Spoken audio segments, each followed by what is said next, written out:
राम राम ने सीताराम मित्रों, अपने यूट्यूब चैनल ने लाइक करो, शेर करो और सब्सक्राइबर करो।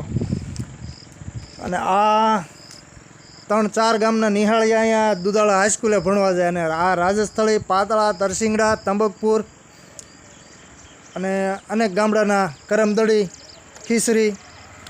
મિત્રો આ બસ સ્ટેન્ડ છે ને, અહીંયા વરસાદનું અનેક છોકરા આ બસ સ્ટેન્ડની અંદર વરસાદના અહીંયા વિહામો લે. એટલે તમે આ બસ સ્ટેન્ડની હાલત તમે જોઈ શકો છો. જુઓ આ બિસ્માર હાલતમાં છે. અને આ તમે જોઈ શકો છો. જુઓ આ જુઓ આ પિલોર જુઓ તમે. આ ઓછામાં ઓછા કમસે કમ છે ને 30 થી 35 છોકરા અહીંયા ભણવાવાળા હોય. અને આ એવી હાલતમાં છે, આ ખંડેર થઈ ગયું છે રાજસ્થળીનું બસ સ્ટેન્ડ. એટલે તંત્રને ખાસ નોંધ લેવી. અને આને અથવા તમારે ન બનાવવું હોય ને તો આને જેસીબી લઈને પાડી નાખો. આ રસ્તો બને છે ને એટલે હારો ઠોહો મારી ગયો. એટલે કોઈના છે ને નિર્દોષ બાળકો અને કોઈના દીકરા મરે નહીં એના માટે.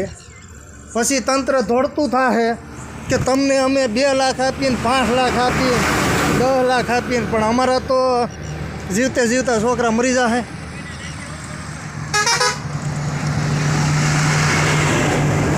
જોવો તમે આ નાના બાળકો ભણવા જાય, એના મા બાપને ઘેરે વાઈટ જોઈ રહે કે અમારા છોકરા બપોરે ભણીને આવશે. પણ આ જબ માથે પડ્યું ને તો અમારે લગભગ ઓછામાં ઓછા 5 ગામના છોકરા તો ડટાઈ જ જાય.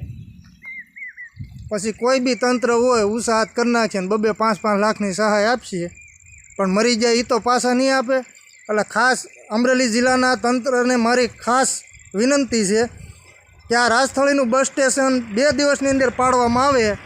નકર જો કોઈના છોકરા બાળ બચ્ચા મરી ગયા આમાં, એટલે આની જવાબદારી તંત્રનો રહે. આ જાહેરમાં આપણું એમ ધમકી સમજો, સુનોતી સમજો, કોઈ પણ સમજો તમ તારે, બરાબર. એટલે આની ખાસ કરીને નોંધ લો ને. જેસીબી મારી ગયો